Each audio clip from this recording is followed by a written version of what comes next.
Good afternoon, everybody. Welcome back to another Journal Club meeting. This afternoon, we have a very special meeting because we have a special guest from London, from St. Bartholomew's Hospital. We have colleagues connected from London discussing a paper that was recently published in Circulation Cardiovascular Intervention regarding a hot topic in the field of TAVI, which is the concomitant presence of coronary artery disease and aortic stenosis. And so we try to deep dive into the important topic of how to manage these conditions. We have our fellow that is going to present the paper, that is Mahmoud Ahmed. So thank you very much for joining us. He's a fellow in structural heart intervention. And we have as expert Prof. Andreas Baumbach from London. Thank you very much for being here. It's a real honor for us, for the entire Journal Club team. So thank you very much. So I'm Evelina Toscano. I'm an interventional cardiologist in Italy. For today, I'll host the presentation, the meeting. So first 10 to 15 minutes, it's up to Mahmoud. He will present his slides from the paper. And then I'll ask Prof to give his insights about the publication and in general about the topic. So Mahmoud, if you are ready, you can share your screen.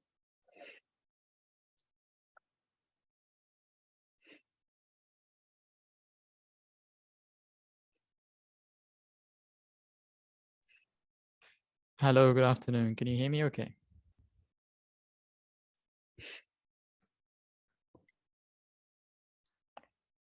Evelina, can you hear me? Perfect. Very good. So good afternoon, everyone. I'm Mahmoud Ahmed. I'm one of the structural intervention fellows here at Barts. And we would like to have a conversation about this paper, which was published in December of 2022 about the management of myocardial revascularization in patients with stable coronary artery disease who are undergoing transcatheter aortic valve implantation. Let's see if we can move to, and we'll talk about the paper in these slides, and then look at some of the limitations and conclusions from the paper, and hopefully that'll stimulate some discussion, some questions from the audience after some expert input from Professor Baumbach. So really, as we all know, there is patients who are undergoing TAVI or have indications for TAVI. There is a significant prevalence of concomitant coronary artery disease, which is present in 40 to 70% of patients. And traditionally, those patients who would have been treated with surgical aortic valve replacement would have coronary artery bypass grafting at the same time with little increased risk to the procedure. And then the problem now arises where the evidence for the safety and efficacy of TAVI continues to expand into younger and low risk profile patients. We have to think harder and harder about the revascularization strategies for our patients. And some of the evidence that we have so far is quite limited and at times contradictory, and the guidelines and clinical practice vary hugely. And we saw that with Evelina when we were at the London Valves fellow course, and we asking the question around the room, there was a huge variety of practice at different centers, even within the same country. So in this paper, it was a real life registry data with prospective open label pilot study. It included 30 centers worldwide. There were 675 pairs of patients with severe symptomatic aortic stenosis who underwent either complete or incomplete coronary vascularization. And the endpoints that they looked at was all-cause death and a co-primary endpoint of composite of all-cause death, stroke, myocardial infarction, and heart failure rehospitalization, and they were followed up for a total of 2 years. Significant coronary artery disease was defined as, according to the latest guidelines on myocardial revascularization in Europe, and were quite standard. They did include some definitions for coronary physiology assessments and intracoronary imaging, intravascular imaging, but as we'll see later on, that there wasn't much use of this. They did define complete revascularization as the absence of residual significant coronary artery stenosis after the TAVI and the planned PCI timing, as long as it was planned. But they did not really give a definition of incomplete revascularization, which I think would have been nice to see.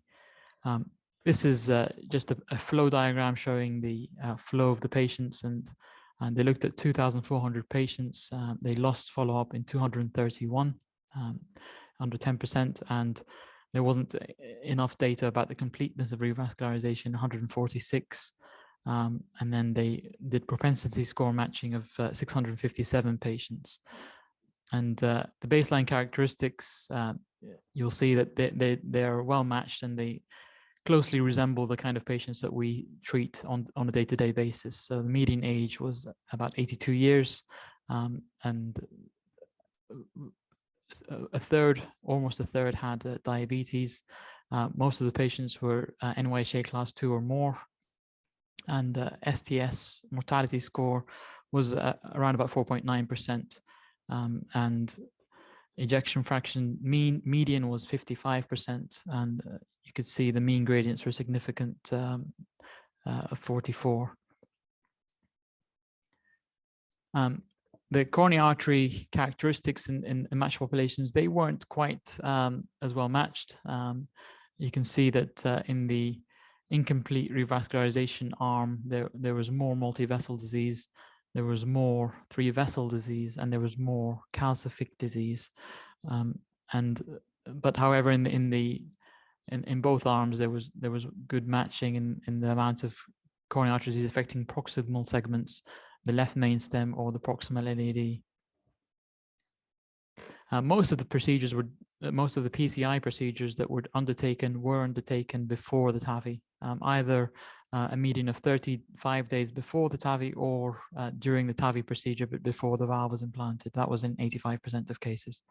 As you can see, the intravascular physiology with FFR or IFR or equivalence was only 7.5% of cases, and the use of intravascular ultrasound or OCT was only in 5.5% of cases. This is in the diagnostic workup of the patients rather than the interventions.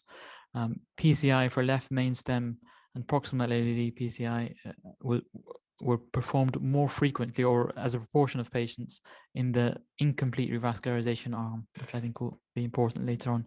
I've tried to represent this graphically. So the percentages next to the segment in the vessel are the amount of disease identified. And as you can see, the left main stem disease in the complete revascularization arm on the left-hand side of your screen and proximal LAD disease were similar in both groups.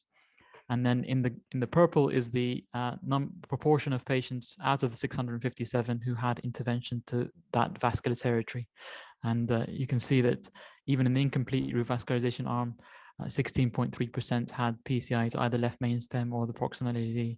And in the complete revascularization arm, 33.8% had revascularization to the left main stem or proximal LAD.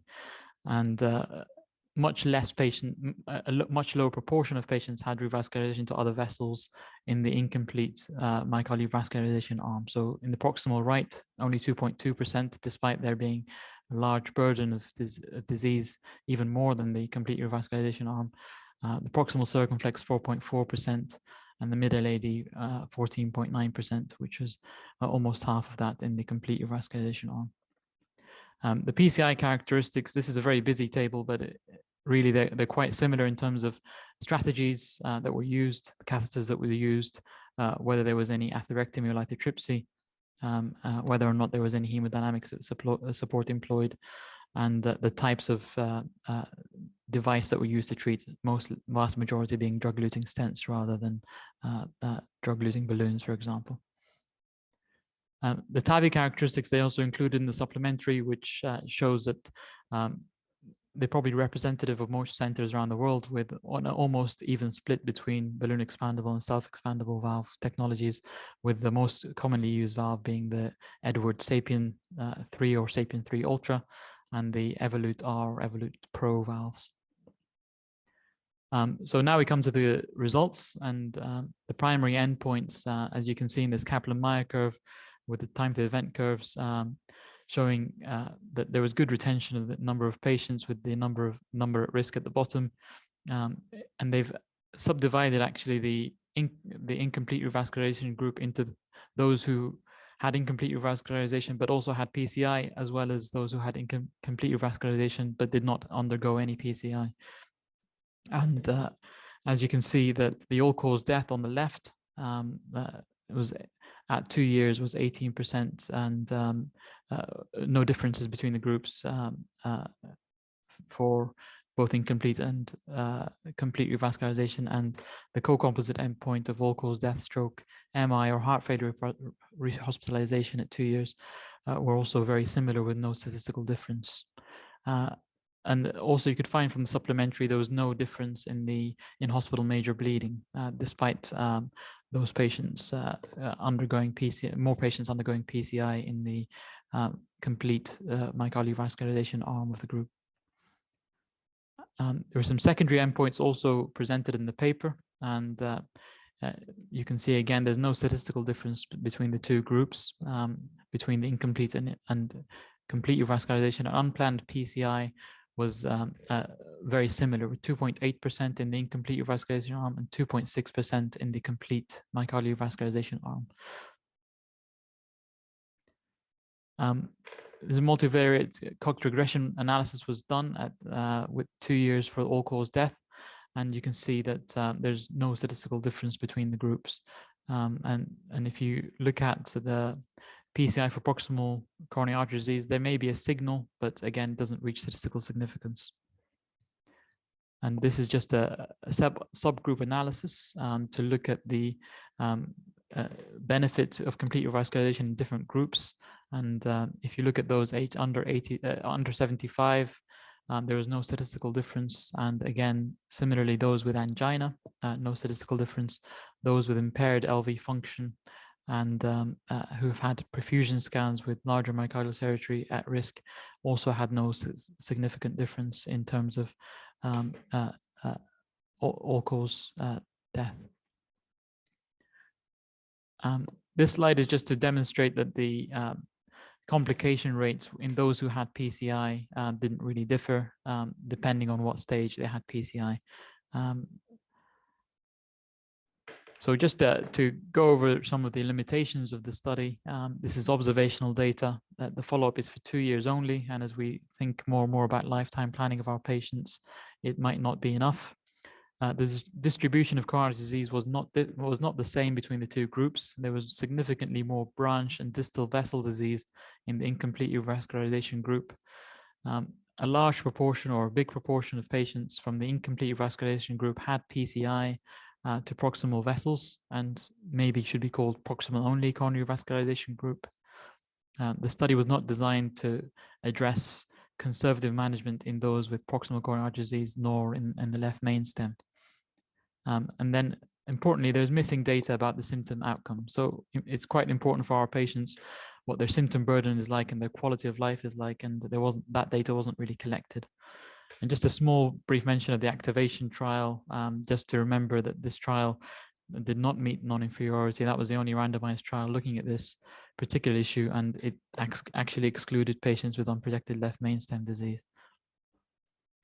So just to keep this slide up, really at a glance, just to summarize everything, looking at patients who are undergoing TAVI with significant stable coronary artery disease, there was propensity matching of the two groups, 657 pairs, followed up to 2 years, and complete versus incomplete or proximal only revascularization, and there was no significant difference between the two groups.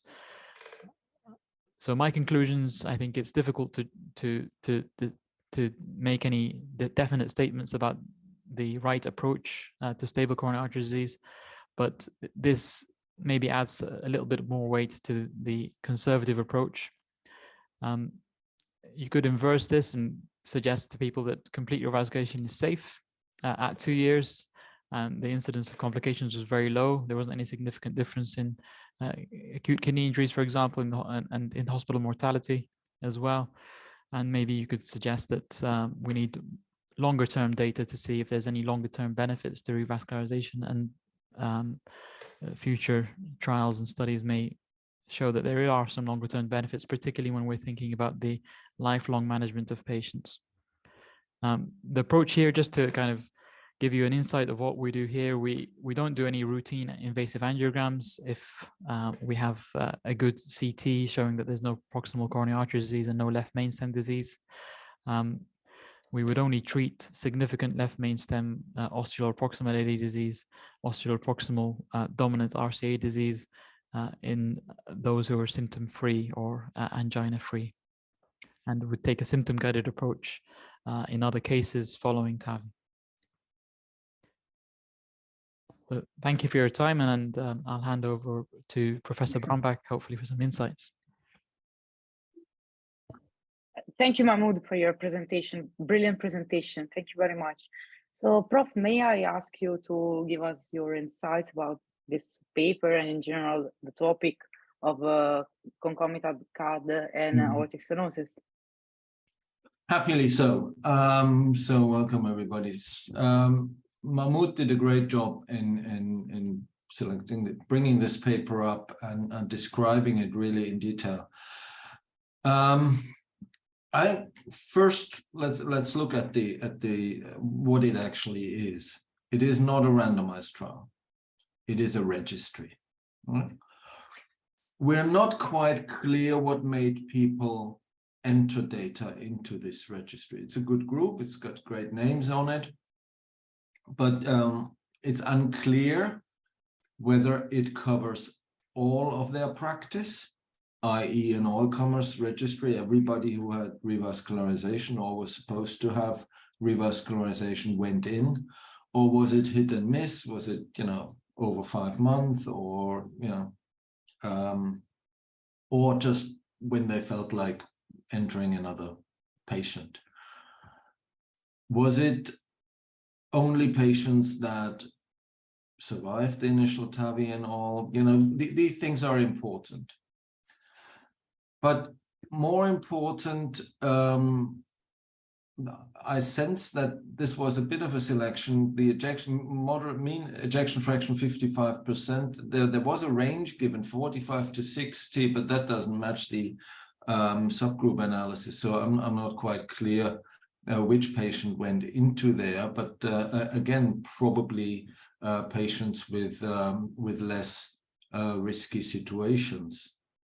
What we also have to assume is that none of these had acute coronary syndromes. And then we come to the voodoo of matched pairs. I mean, it seems to have worked here reasonably well, with some really important differences in some of the distributions of the vessels, which are interesting, and I'm not quite clear why that is. But if you have two groups of patients and then try to compare them and give them the same baseline characteristics, that doesn't always work, because by definition, there are two groups of patients. They have not been randomized. They haven't been the same at the beginning and then went into two groups. They are different groups. So matched pair is a bit of a voodoo technique to try and simulate the unreal situation that these could have been the same patients. You don't know what made the doctor choose complete revascularization or not. Usually, we're quite smart and work in the patient's best interest. And hence, if we choose to let the patient incomplete revascularized, that could mean we just leave a diagonal stenosis alone if the patient doesn't have chest pain. And, we do that, and it's not a negative to have this patient incomplete revascularized. And I think that's the main bit about this. I think the distribution or the differentiation, these two groups are two different groups because of what the doctors thought would be in the patient's best interest. And we had that in other trials. And then you have, good or bad, the same outcomes, right, in these groups, which you could say shows that the doctors are right in what they choose. you didn't mention the relatively high mortality. So coronary artery disease and aortic stenosis together is usually not such a great thing. 20% mortality, right? In after 2 years, that's a lot. This is a high risk population after all. Old, coronary disease, probably other things, and whether they're in this group without PCI, with PCI, incomplete, complete, doesn't matter. 20% die after 2 years. And that brings us to the two real discussion points here. The one is, do we actually need to do angioplasty in these patients? So Mahmoud already said, we are extremely restrictive, and we looked at our data. They're good. The only difference we find is, in left main and proximal LADs, in the prognostic disease portion. That's one. And the second is more a comment, and that this fits very nicely in more and more study evidence that angioplasty in patients outside acute coronary syndromes, angioplasty in patients with stable angina or no angina at all, but stable coronary disease, does not change the outcome. We just have to, we don't want to believe it, because this is what we do. We put stents in and it feels really good. But let's face it, it does not change the outcome. And in this cohort, it doesn't seem to make a difference either. So that's my comment. So good paper, nice starting point for a discussion. So thank you very much, Prof, because you gave very interesting insights. First of all, in general, it's always interesting to have the expert comment about a publication, because you can really balance what is the results that are published and what is the real level of evidence, the real strength of a publication. So you always have to understand, and thanks to you, of course, what is the strength of the evidence we are reading.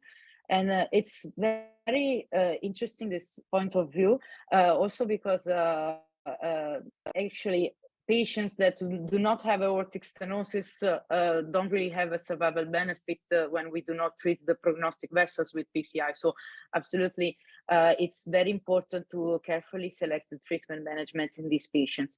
So my question for you to start the discussion is about the possibility to expand this comment of the management of CAD and aortic stenosis in patients that are younger, because probably we will deal with patients that probably will develop symptoms because they will be more active in the everyday life. So potentially there will be a future need for intervention.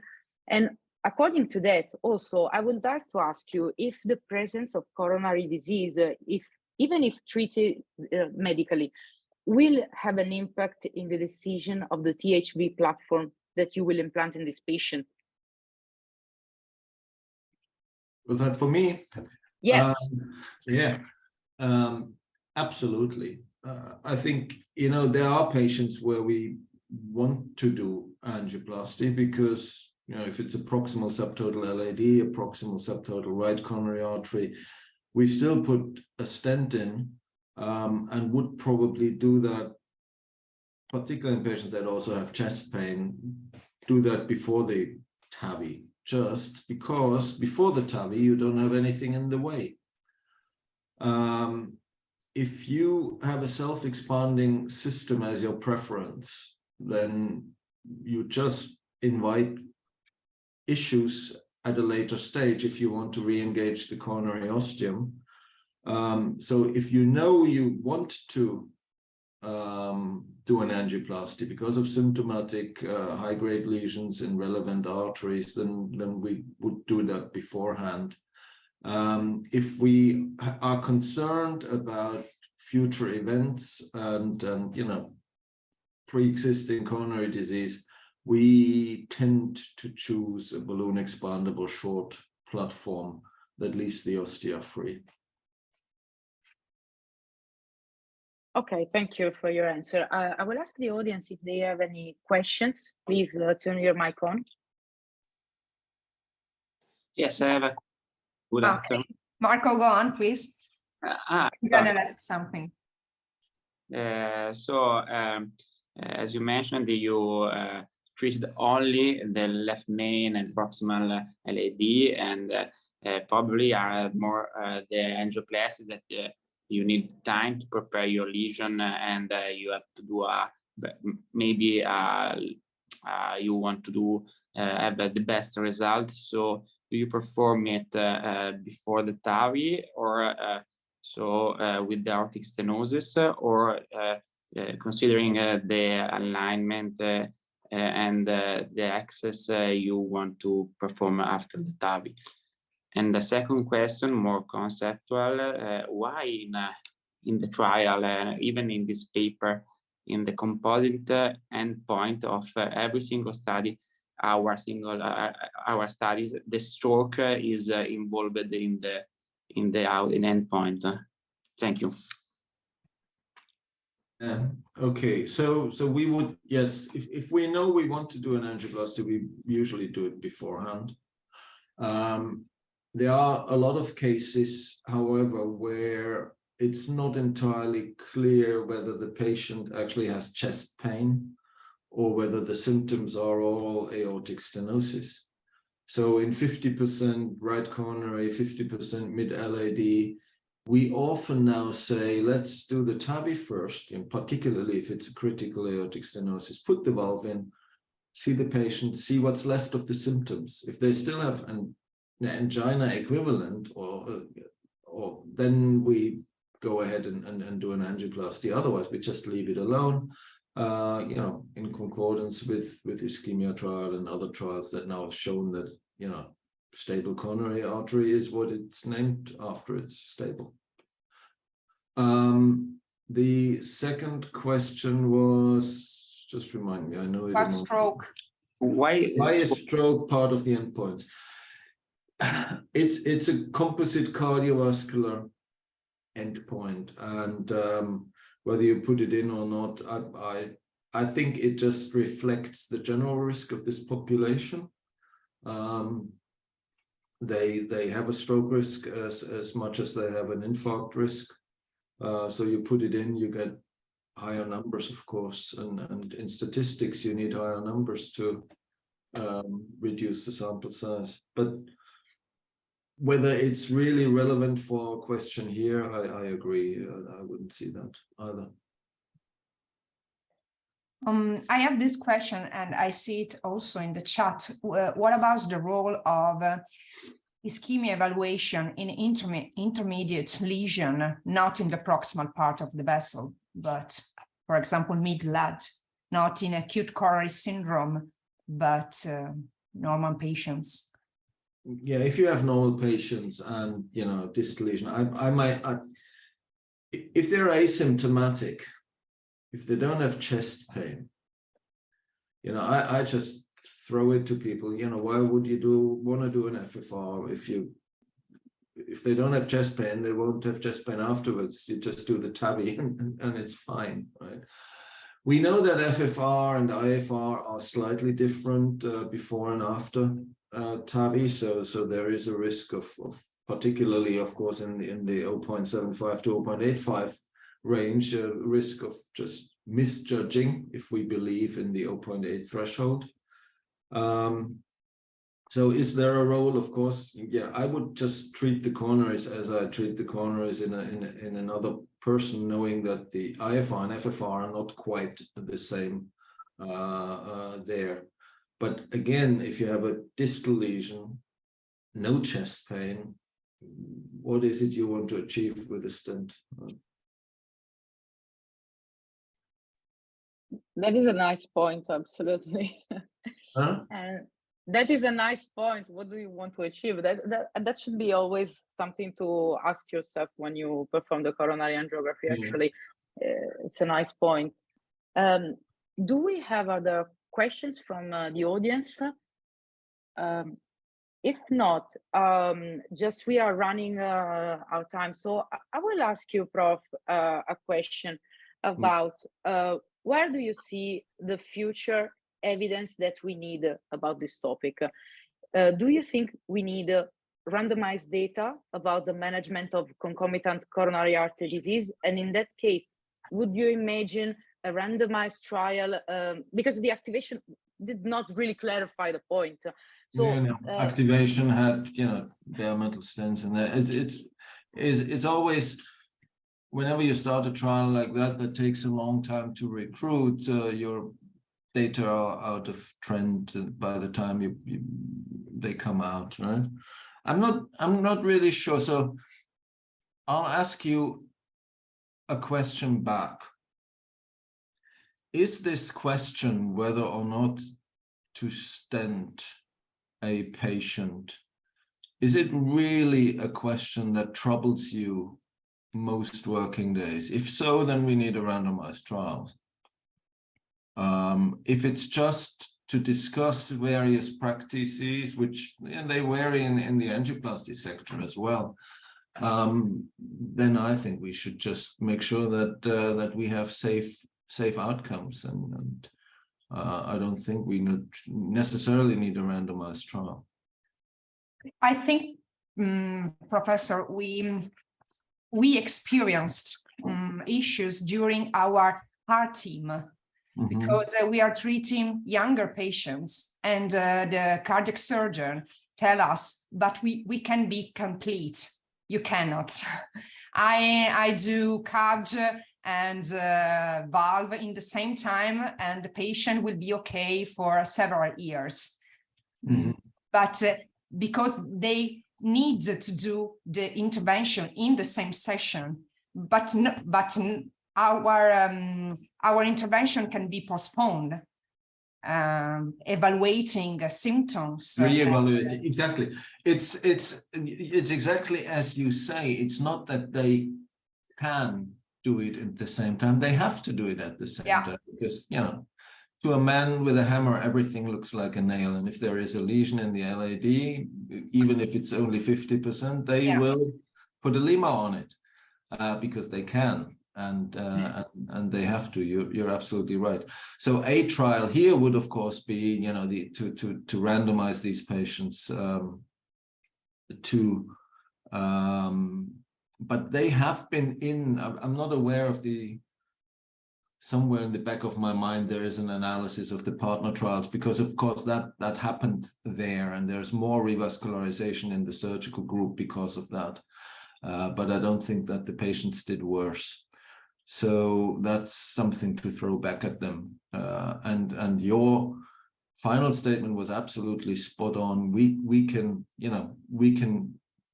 tailor the treatment to the patient. We can put the valve in first, and if there is no more symptoms and no ischemia, we just don't have to put a stent in. And that's not less of a treatment. That's actually probably better.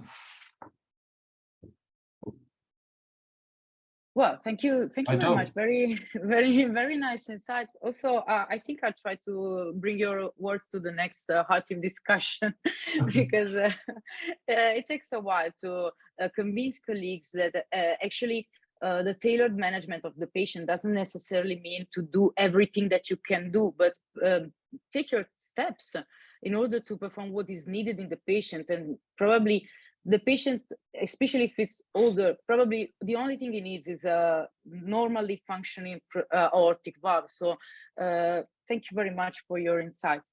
So if there are not any other questions, I would like to thank Prof and thank Mahmoud for being part of this meeting. The record of the presentation will be available next week on the YouTube channel. Thank you very much. Thank you very much, everybody. Thank you, Julia, Marco, Rossella, and everybody. Thank you very much. And we will meet for our next Journal Club in 15 days. So thank you very much, and hello, everybody. Bye. Have a nice evening.